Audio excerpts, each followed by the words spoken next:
Hey, it's Kelly. Welcome back to my channel where we talk all about gentle skincare and sometimes self-care. And today it is time for another episode of This or That. And I'm really excited about today's episode because we've got two Heartleaf serums from Abib and Manyo going back to back. And then I want to talk about two moisturizing but lightweight toners from Purito and from Leavv. And then finally, we're going to compare two Paula's Choice Ceramide serums. If you are so ready, give the video a big thumbs up and let's jump right in. So first up, our battle between the two Heartleaf serums. This is the Abib Heartleaf Essence versus Manyo Our Vegan Heartleaf 98 Cica Serum. Let's talk about Heartleaf as an ingredient. You hear me refer to this as H. cordata extract, and it's one of my favorite ingredients because it's such a wonderful anti-inflammation ingredient, great for soothing the skin, reducing redness, and it's wonderful for fighting acne because it can reduce the inflammation and bring antibacterial properties to the skin. It also acts as a wonderful antioxidant, and with its high polysaccharide content, it makes it a great skin hydrator too. So let's look at the Abib serum first. This is a really minimal formulation, really focusing in on the Heartleaf and focusing in on hydrating ingredients like glycerin, sugarcane, urea, panthenol, and sodium hyaluronate. This ingredients list does not feature any additional fragrance, any essential oils, or drying alcohol. Now, there are some extracts in here that are giving off a very, very, very light scent. It is so minimal. Like, I really had to put my nose deep into the serum to really pick it up. The texture is a really lightweight, hydrating gel texture. There's no moisture, there's no richness, there's no balance to this. It really is just a purely hydrating gel texture. And I think it's going to be best for oily skin types. I think that's where it really shines. But honestly, my skin, it's combination. It leans on the dry side, but it's even more dry in the winter, and that's exactly when I tested this serum out. That's where my skin is at right now, and quite honestly, I found it really comfy on my skin. I found that it brought a nice amount of hydration. I didn't find it too thin or like not enough. I actually think that, yeah, it definitely will serve oily skin types, but like anybody, I think will really enjoy this texture. I didn't detect any stickiness to this texture, but maybe being super duper picky after it really dries down on the skin, maybe it's a touch tacky, but quite honestly, that's just me being picky. Any skincare layer you put on top of this is going to completely eliminate that potential tack on the skin. So I really don't think it's a big deal at all. Let me quickly touch on the name because this is calling itself an essence and not a serum or an ampule. And quite honestly, I try not to get too hung up on the names of products, and I tend to just go for the textures of products. This absolutely can function as a kind of hydrating gel textured essence before your serum in your skincare routine, but don't let that word essence trip you up. This absolutely can function as a serum, and that's in fact how I tested out this product, was as a serum product. So it can really go either way. The name itself, it definitely gives us some information, but ultimately at the end of the day, just go by the texture and how your skin feels, and I think this makes an excellent lightweight serum. Now let's talk about the Manyo serum. This features 98% of Heartleaf extract, and then we've got some hydrators in here that include glycerin, bamboo water, and of course we've got the Cica component in here for some soothing. This is also a fragrance-free serum. There's no additional fragrance, no essential oils, and no drying alcohol. Unlike the Abib serum, there really aren't the quantity of plant extracts in here to give off like that very light but pleasant smell. This doesn't really have that element to it at all. I really don't notice much of a smell to this. You maybe could say there's like a very minimal raw skincare smell. Because I am so fragrance free in my skincare journey, it doesn't bother me at all. But if you're used to a light fragrance in your skincare products, you might notice that this isn't. It's not fruity, it's not floral at all. It's just kind of like a plain smell. So the texture here is really runny and very watery, very lightweight on the skin. We don't even have that gel like texture to this. It's just very runny, but it's very refreshing and has a nice amount of hydration to it for being so thin on the skin. And I did not detect any stickiness from this and absolutely no tackiness from this whatsoever. No moisture, no richness, just a really light layer with a good amount of hydration. So both of these serums sound really really great. They are definitely great for oily skin types, but you know what? I don't have an oily skin type, and I still think that this will work for combination and dry skin. So a great universal texture from both of these products. And I do feel like both definitely do soothe and help fight breakouts on the skin. But ultimately, you know, we've got to answer the question, this or that. And in this battle, I have to say the winner is Manyo. Yeah, I think these are actually both really great products, but Manyo just edges ahead on a few key points here. I definitely do find this serum to be a lot more hydrating on the skin. Even though Abib does have that nice gel texture to it, there is just something about the Manyo formulation and my skin where I find it to be a lot more hydrating.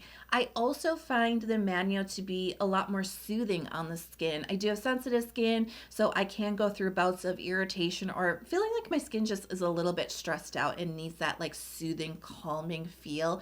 And I don't feel like Abib really performed on that front as much as Manyo did. Maybe just that little hint of Cica in here really helps to bring a little bit more comfort to the skin. So I think that just kind of oomphs up the Heartleaf ingredient a little bit more on that soothing front.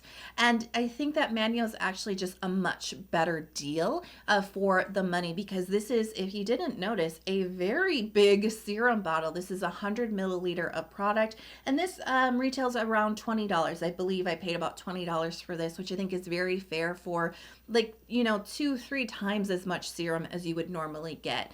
Now, that doesn't make Abib a loser product by any means. I've been using this a lot lately, and I really do enjoy it, and it definitely does help to soothe breakouts on the skin. And that's really what I use Heartleaf for in my skincare routine, is when I'm getting breakouts.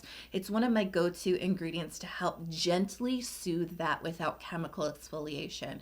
And so on that front, the Heartleaf is strong in the Abib serum. It definitely does perform on that front. I just didn't find it like in a, you know, like a back-to-back side-by-side comparison. I didn't find it as hydrating or as soothing as Manyo, but this is still a really fantastic product, and I think it's still a good deal. It's 50 milliliter of product for about $16, so definitely still a nice budget pick in my opinion. Super cute bottle too. I absolutely like this lime green color. I've been attracted to a lot lately. I think it's a really beautiful, you know, bottle design, a really nice formula. But you know, when you're going back to back and we're thinking about budget and getting more bang for your buck and maybe a little bit more soothing on the skin, Manyo is the winner. Next, let's talk about light but moisturizing toners. This is the Purito Oat-In Silky Toner versus the Leavv Soybean Nourishing Toner. Now, these are both toners that offer a nice amount of balancing moisture to the skin, but it's not greasy or overly rich or heavy. And that's why I really think that these could be suitable for oily skin, but you don't have to have oily skin in order to use these. If you appreciate lightweight, non-greasy layers in your skincare routine, listen up. This is the battle for you. Very quickly, before I jump in though, I wanted to mention Purito recently launched their oat line, and in the very last episode of This or That, episode 22, I did cover the oat gel cream moisturizer from Purito. So if you're interested in the line, I do have another This or That battle for you that you can check out. I'll put it right up there for you right now, but let's jump in to these toners. So let's start with the Purito oat toner first. So we've got oat extract, oat water, and then we have beta glucan, which has been extracted from oats. And beta glucan is also a really great skin hydrator as well. Another notable ingredient here, as you notice, the ingredients are quite short. Meadowfoam seed oil is bringing the emolliency and the moisture to the product without a lot of greasiness. So the texture is milky, but also watery at the same time. It's very runny and thin, and it's milky like 2% milk is. You know, it's not full fat like whole milk. It doesn't have that like heftiness to it. It's very thin on the skin, and there's a really nice balance here between hydration and moisture. Most definitely, it sinks in the skin quite fast, and it does not feel like a layer on your skin. It doesn't feel very thick. It definitely doesn't have like a richness or a greasiness at the top, and it definitely does not leave you looking shiny at all. This is not a rich, oily toner. It's incredibly balanced between hydration and moisture with really great absorbency, doing the moisturization inside of the skin. So I think it's a really nice, beautiful texture. Next, let's talk about the Leavv Soybean Toner. So of course, we have soybean extract in here as the star ingredient, but But you'll also notice that there's a lot more hydrating humectant ingredients in here than the Purito toner.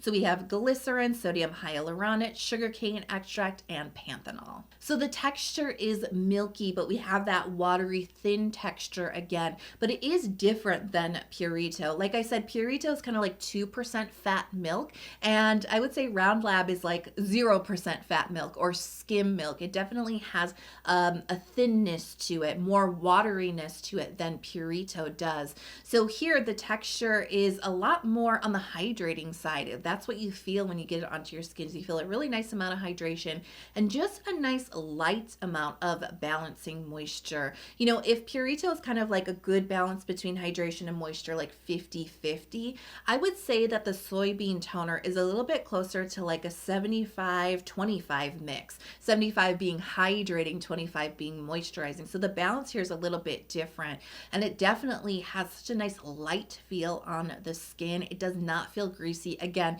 not that like richness or shininess at the top of the skin. It just absorbs in and feels really calming and balancing on the skin. I have combination skin with high hydration needs, and I've been able to layer this toner up on my skin without it building thick on the skin.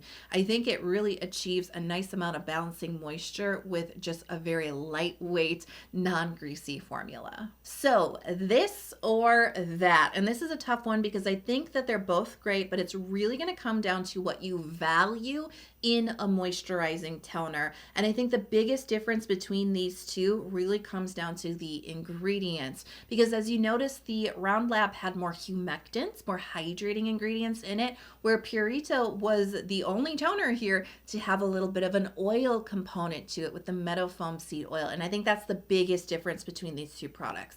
So if you have oily skin, the winner of this or that battle, I think, is going to be the Leavv, because it is a lot lighter on the skin. It has a good amount of hydration with just that hug and that kiss of moisture that I think oily skin can actually crave. Like, believe it or not, oily skin might need a little bit of moisture. We're breaking stereotypes here, right? So if you feel like your oily skin just needs that balance, the Leavv is going to be the very right choice for you. I think you're going to really enjoy how this feels on the skin. It's so lightweight, hydrating, and breathable. Now, if you're a little bit more like combination, dealing with some oiliness, but you do recognize you need just a little bit more of that moisture in your skincare routine without going full on like oily, really rich, or really greasy, you don't want to overwhelm your skin, then the Purito is going to be the right choice for you, because the meadow foam seed oil in here offers just that right amount of nourishment, just that little bit extra comforting moisture that your skin may be craving.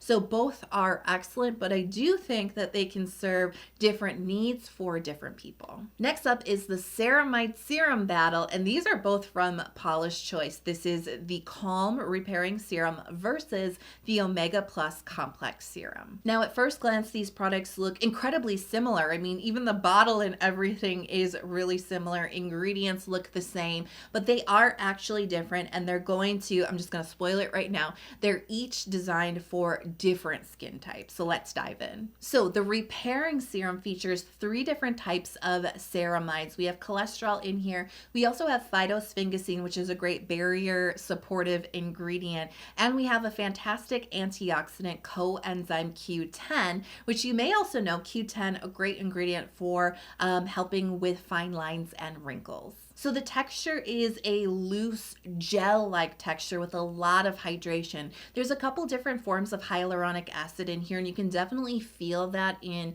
the texture of this, because it definitely has that hydrating, plumping feel to it. And as you move it between your fingers, it's not greasy, but it definitely has a slipperiness to it. And hyaluronic acid can definitely have that type of texture.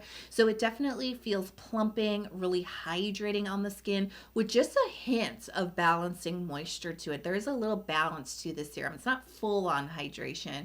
It's got great absorbency, and I don't really notice any stickiness or tackiness to this, and definitely not anything that's going to leave you shiny at all. But it feels really nice, breathable, and definitely refreshing on the skin. Now let's look at the Omega Plus Complex Serum. So there's some similar ingredients here. They're kind of sharing like a base formula. 3 types of ceramides. We have cholesterol and we have phytosphingosine in here. But here's where the Omega Plus Plus serum is different. There are a ton of fatty acids in here, and you'll notice they're not just coming in the form of fatty acids, but they're also coming in the form of plant oils as well. So you'll notice there's a lot more moisturizing emollient ingredients in here with a huge focus on omega-3, 6, and 9 fatty acids. And you know, I'm so passionate about skin barrier care, and I'm always talking about fatty acids, 3, 6, and 9. Those are really the high quality fatty acids that you want to seek out if you're really serious about strengthening your skin barrier. So the texture is very different. It's actually a cream texture, and it feels really great on the skin. It's not overly moisturizing. There is actually still an element of hydration to this and some really nice emolliency, some light richness to it. It's definitely a very moisturizing type of serum, but I was so surprised the very first time I tried this a few years ago that it doesn't actually overwhelm the skin. It looks like a really thick textured serum, but it really feels more medium weight on the skin. It's got a really nice absorbency too, so it doesn't feel like this heavy layer just sitting on top. It definitely absorbs into the skin, really comforts it with a lot of moisture, just a hint of hydration. Maybe you'll get a little bit of glow from this. Maybe you'll get a little bit, I wouldn't even call it shininess, but maybe just a little bit of glow to this, but it's never tacky, it's never sticky, and I don't find it to be greasy at all. So this or that, and I told you, I kind of spoiled it already because it's all about your skin type, right? And you could tell by the textures. These are for two very different types of skin. But both, I think, are actually fantastic for keeping your skin barrier really strong and healthy. So both are very premium formulations in my personal opinion. If you have oily skin, you know the clear choice is going to be the repairing serum with that more gel-like texture with a bigger emphasis on hydration. You're still getting a great variety of ceramides in here, cholesterol, you're getting the phytosphingosine. This is a really smart formulation that keeps things on the lighter side for oily skin types, or even combination skin who just likes lighter layers in their skincare routine. Repairing is going to be the one you want to go for. Now, if you have dry skin or you like more moisture, you know your skin craves more moisture in your skincare routine, then of course Omega Plus is going to be the right one for you because of all of those fatty acids and those plant oils. There's so much more moisture and richness to this serum that if you need that in your skincare routine, Omega Plus is the right choice for you. So I hope you enjoyed those this or that battles, and I'm curious what you want to see on the next episode. I always want to know your battle suggestions, so let me know in the comments below. Now, if you loved this, you want to see some more this or that episodes from me, but you are not subscribed to my channel, come on. We are on episode 23 and counting. Definitely hit subscribe. I release a lot of new skincare content throughout the week, including long form videos. I also do shorts, so turn on notifications so you're never out of the loop. I love you so much. Thanks for being here with me today. I hope you are healthy, happy, and safe, and I'll see you in the next video. Bye.